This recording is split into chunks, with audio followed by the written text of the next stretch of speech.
Best of Our Knowledge explores topics on learning, education, and research. Coming up, New York's governor has proposed free community college for older adults retraining for careers in high demand and emerging fields. A new lab at Western New England University is dedicated to studying extended reality. And Marist College has officially rebranded as Marist University. I'm Lucas Willard, host of The Best of Our Knowledge.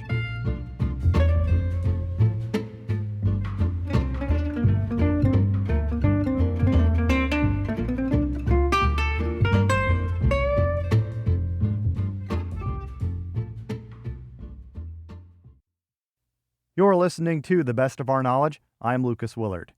New York Governor Kathy Hochul is proposing free community college for adults to retrain for careers in high-demand fields. The plan, included in her fiscal year 2026 state budget proposal, would provide free tuition for adult learners ages 25 to 55 pursuing degrees in several fields, including nursing, teaching, technology, and engineering. It comes as leaders in New York are seeking to make the Empire State a national hub for advanced manufacturing and semiconductor technology.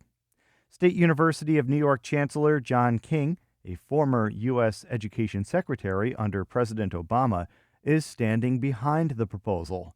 I spoke with King about the idea that must be approved by state lawmakers. We're thrilled with Governor Hochul's proposal for free community college. It really is a tremendous opportunity for folks 25 to 55 to come to one of our community colleges, get a degree in a high-demand field. So we're particularly focused on advanced manufacturing, cybersecurity, engineering and green jobs, nursing and the allied health fields. With that degree, folks will be able to improve their economic situation and their family's economic situation. You know, if you look across New York State, the average earnings of someone with just a high school diploma and no additional post-secondary degree, their earnings are about $41,000 a year. But if you look at what you make as an entry-level registered nurse, you're talking about $77,000 a year. I mean, that's transformative for a family. And so I think the governor's vision here is really about expanding opportunity for families and supporting the state's economic development. I hear from employers all the time that they need more qualified folks to come work for them. This is a way for the state to help make that possible. Is this a change in philosophy to the community college model by making it free, or is it a return to sort of the original mission of community colleges? I think this is in many ways a return to the original vision for community colleges. The idea is to provide access to an affordable, quality education that will allow you to make progress, whether that's earning an associate's degree that translates immediately into a job or earning an associate's degree that helps you to transfer to a 4-year bachelor's program. But, you know, if you look around New York right now, we're experiencing an advanced manufacturing renaissance. We've got a company like Micron coming to central New York. That's going to bring 50,000 jobs between the Micron chip fab and the supply chain companies. They're going to need a trained workforce for those roles. In New York, we're facing a very significant nursing shortage that's only going to grow in the years ahead. Our community colleges are well positioned to respond to that challenge and to help people access those wonderful careers. So this is really community colleges meeting the moment. Now, Chancellor King, you and I sat down almost a year ago, and at the time we were discussing the TAP program in New York, the tuition assistance, for raising the income threshold for that and also raising the amount of tuition assistance that students would receive. Since that time, how have those increases had an effect? What have you observed? You know, look, thousands more New Yorkers are benefiting from the tuition assistance program as a result of those changes. It's making college more affordable for them, which is a priority for Governor Hochul. And I believe it's contributed to our continued enrollment growth at SUNY. These last 2 years, we've seen enrollment growth in every sector. That's the first time we've had that in 15 years. And I think it's the combination of the state's effort to make college even more affordable and our effort to make sure that New Yorkers know all the great opportunities that are available at SUNY. Chancellor King, I'd like you, if for a moment, if you could sort of put on your former hat of U.S. Education Secretary. We've seen a lot of executive orders come out of the new Trump administration regarding education in the last few days, including, for one, calling for a quote-unquote patriotic education and changes to curriculum regarding U.S. history. Have you been able to absorb any of these executive orders? What do you think? It's early days. Many of these executive orders are already being challenged in court. Some have been blocked by courts. I think it's going to take some time to understand the exact scope of the implications from these executive orders. But at the end of the day, every new administration brings opportunities and challenges. We think there's a huge opportunity for bipartisan collaboration around workforce development, investing in our public higher education system to be an engine of economic opportunity for all Americans. We think there's an opportunity to strengthen the relationship between high schools and colleges and preparing young people for careers. So as I talk with our congressional delegation, I'm optimistic that we will find ways for everyone to work together across the aisle for the benefit of our students. Is SUNY prepared for any potential cuts in any federal aid that the state receives in regards to President Trump's policies or ideas around DEI, as one example? He's often criticized DEI programs and trainings and has said that he would withhold funding from entities that use or incorporate DEI training into their operation. Look, if you examine the SUNY mission statement from our founding more than 75 years ago, from the very beginning, our charge was to serve all New Yorkers, to be representative of the entirety of the state of New York, and that's core to who we are. If the administration were to propose significant cuts to access to the federal Pell Grant program that helps students access college, I think you'd see tremendous opposition to that across the board from every part of the country and from across the political spectrum. We do a tremendous amount of research at SUNY, research that is helping to find cures to diseases, to ensure our competitive leadership in fields like artificial intelligence, quantum technology, renewable energy. It's in the interest of American national security for higher ed to do that work.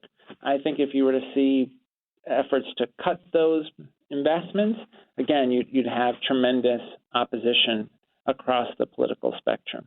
So at the end of the day, I'm hopeful that our New York congressional delegation will make the case to their colleagues that public higher education is the foundation for the long-term health of our economy and critical to our national security.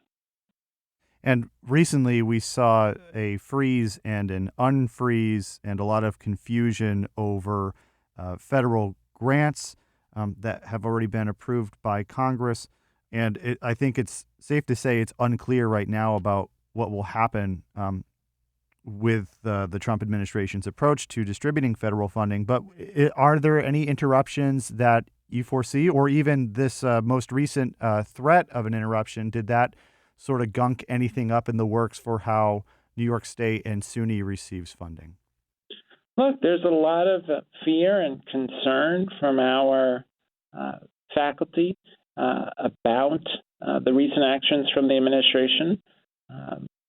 Fortunately, the courts stepped in to block that attempt to freeze all federal funding. We are watching this very closely and working with our faculty members to help them continue their research. Look, it would be not only a loss to SUNY if a researcher who's working to find a better treatment for cancer were forced to stop their research. It'd be a loss to all Americans. And so, we are hopeful that Congress will play a key role here in defending the federal government's commitment to research that improves all of our lives. So, Chancellor King, we began this conversation by speaking about the initiative to provide free community college for folks who are 25 to age 55. But what about younger people, and how is SUNY addressing today's students who may be less open to a college education? It's all about showing folks the return on investment. And, our four-year institutions, the tuition is just over $7,000. At our community colleges, the tuition is typically between $5,000 and $6,000 for the year. So we keep our institutions affordable, and we can show students that if they pursue a degree in cybersecurity or IT, for example, they can get a fantastic job that can be the platform for a wonderful career, making great salaries.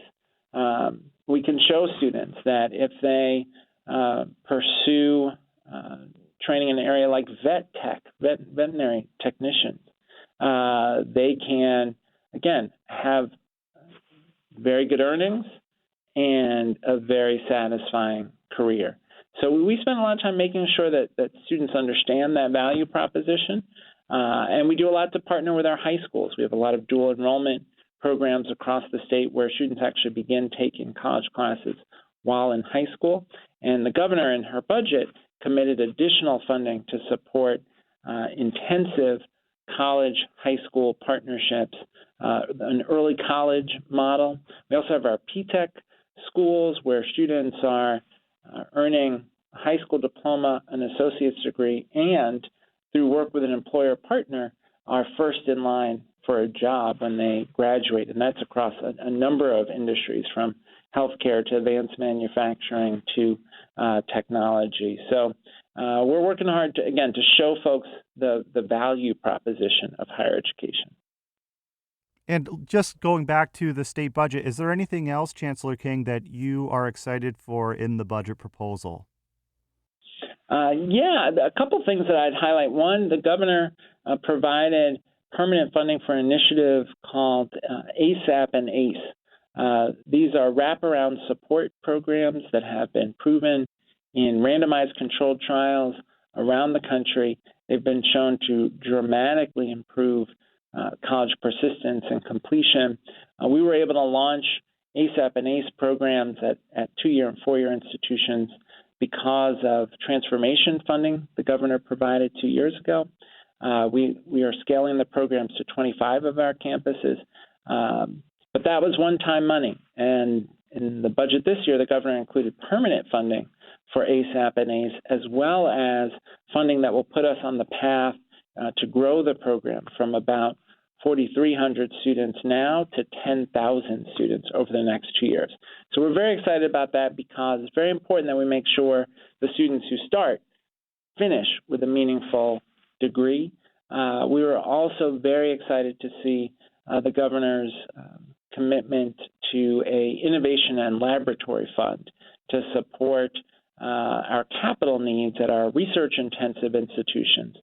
We want to have labs at our research institutions that are competitive with the best in the country so that we can attract the best faculty in the country and deliver the research that will ensure New York's leadership in fields from battery technology to biotech. I think we'll leave it there. Chancellor King, thank you so much for taking the time. I appreciate it. Thanks so much. John King is Chancellor of the State University of New York and a former U.S. Secretary of Education. You're listening to The Best of Our Knowledge. I'm Lucas Willard.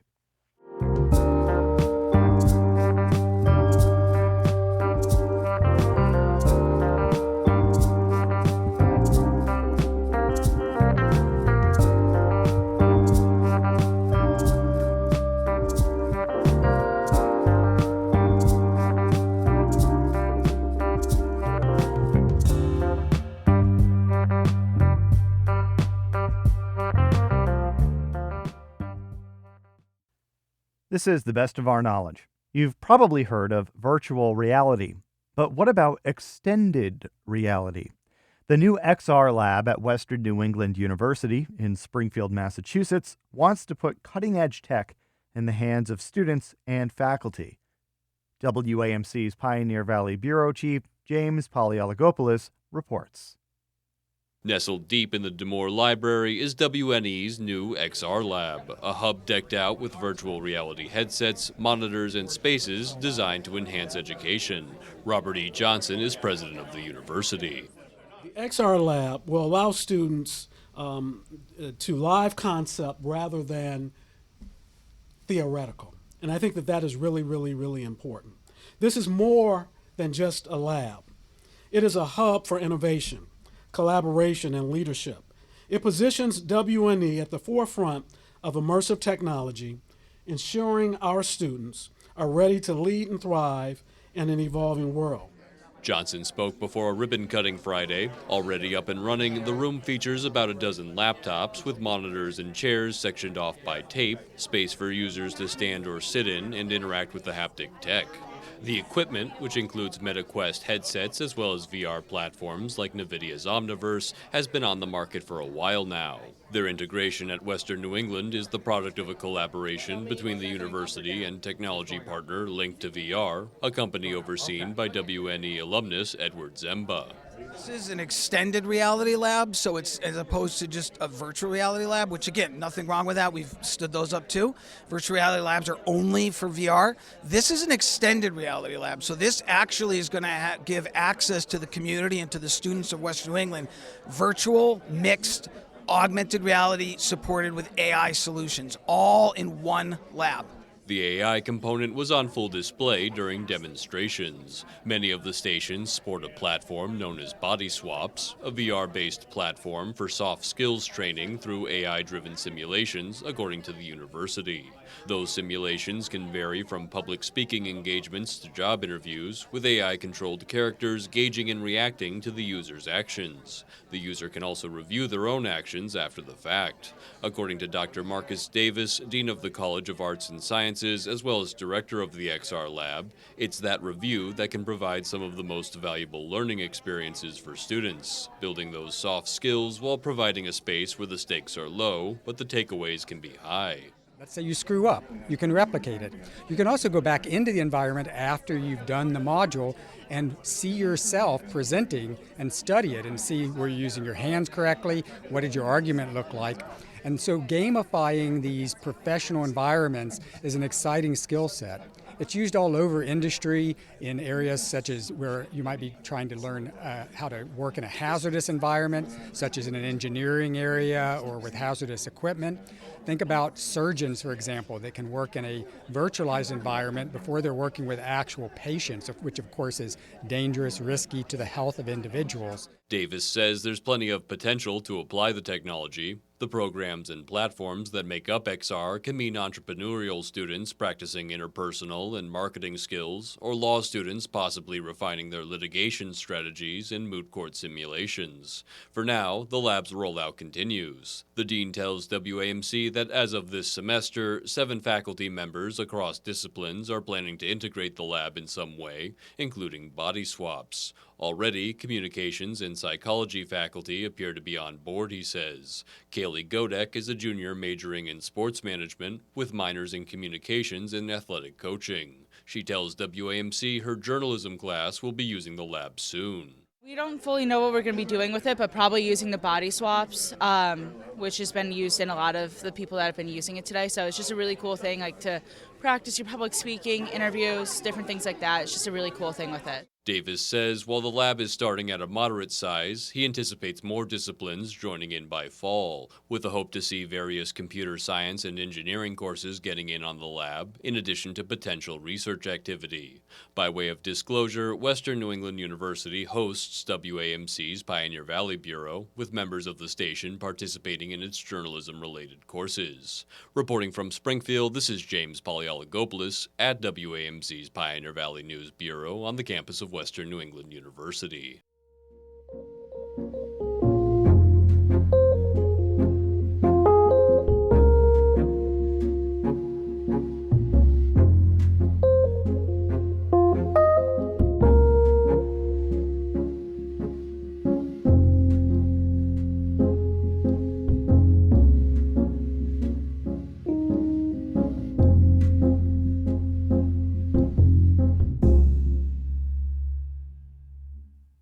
You're listening to The Best of Our Knowledge.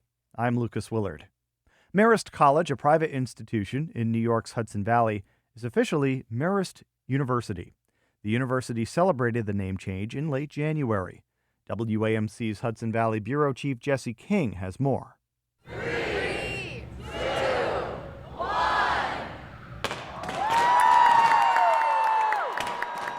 The private university threw a party to celebrate the rebranding at its new Dyson Center, a student hub that opened last fall. Packed onto 3 separate floors overlooking the main lobby, students popped confetti cannons, swapped video messages with the school's Italy and Ireland campuses, and scrambled to catch new Marist University t-shirts. The New York Board of Regents voted to approve Marist University status in December. President Kevin Wyman says the school does not plan to increase class sizes or change its academic offerings as a result of the upgrade. He says the name change was a long time coming, that Marist already had the markings of a university with multiple abroad programs, graduate studies, and Division I sports teams. He hopes making it official will help draw in students beyond the Hudson Valley. Quite often, Marist has been described as a well-kept secret. We will always remain committed to our founding value of doing good quietly. But that said, it's time the world knows more about the amazing things happening here every day. I don't want to be a well-kept secret anymore, do you? No. That's because this is our moment. Oh my gosh, I'm absolutely jazzed. I was honestly... Marist is perhaps hoping to attract students like Valencia Hill. Hill is a junior studying marketing and public relations. She applied to Marist from her hometown in Las Vegas without ever seeing or visiting the campus. In fact, Hill didn't come to Poughkeepsie until the fall, having spent the first half of her college experience at Marist's International Campus in Dublin. Hill has been working with a group of students on a new marketing campaign for Marist University and gave a speech at Wednesday's celebration. But now that I'm here, it's surreal, you know? I feel like I've talked to a lot of students since making my speech, and all of them kind of share the same kind of feelings that I do of like we were all a part of this, and there was constant communication about rebranding and what Marist University might feel like, and everybody was we all were kind of one like common cause to make this happen, and I'm just really excited. Marist's mascot will remain the Red Foxes, but it unveiled a new logo, a red shield with a design from the original Marist College seal. The campus also has a new catchphrase, which is simply, quote, inspired to do more, end quote. Both get a thumbs up from junior Loretta Russell. I love it a lot. I love the logo. I love our new catchphrase. I think it's adorable. I think it's perfect. I love it. Super duper cute. Super excited about it. Tom Shine, class of 1981, drove up from Long Island to celebrate his alma mater with friends. He says it's not just the logo that looks new to him. It's not the same place I went to. There were only like 6 buildings when we were here, so now to see all these buildings, it's amazing. It really is. The new president is amazing. Outside the Dyson Center, the vibe is a little more mellow and windy. Christian Avancina, a junior political science major, says he hopes the university designation will help Marist stand out more. I think it's awesome. It's definitely a little bit new. And I think it adds a lot more pride to it because, you know, I attend a lot of sports games and especially basketball games. And I got to say, having that university touch honestly adds so much more to the pride, at least in my opinion. Student Braden Sarno says he's happy for the school. He's not sure how much any additional recognition or popularity from Marist will help him, per se, as a student who's set to graduate next year, but he's happy. if it improves my education, which, everybody spends a lot of money on education and, college, etc. If it improves it, I'm welcome to it, especially like with the cost of it these days. Marist has more than 6,300 students. Reporting for the Best of Our Knowledge, I'm Jessie King.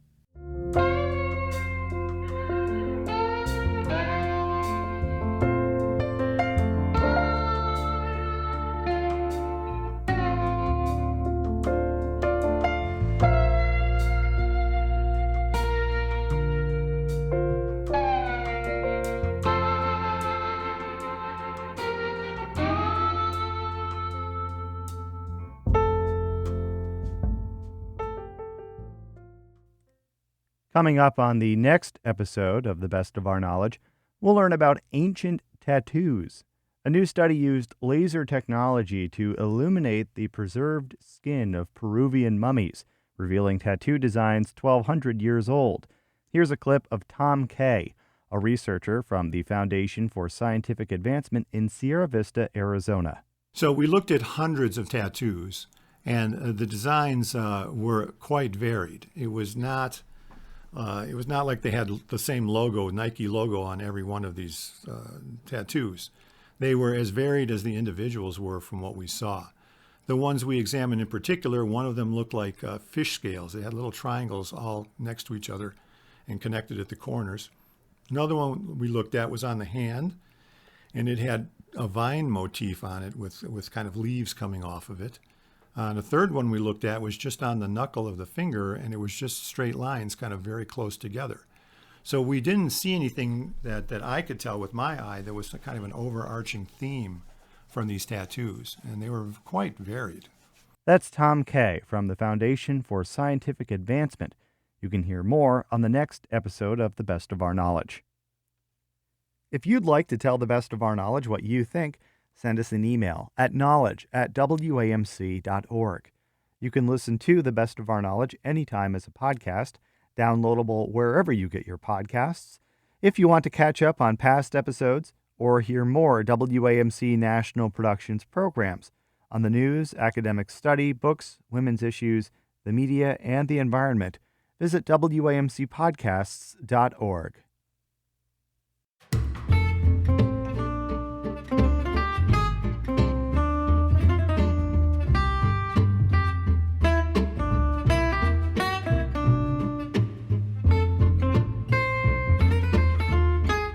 This has been The Best of Our Knowledge, episode 1792. The Best of Our Knowledge is a national production of WAMC, Northeast Public Radio. Thanks to associate producer Madeline Reynolds. The latest on all National Productions programs is available via the Airwaves newsletter and our flagship station's website, WAMC.org. Until next time, I'm Lucas Willard.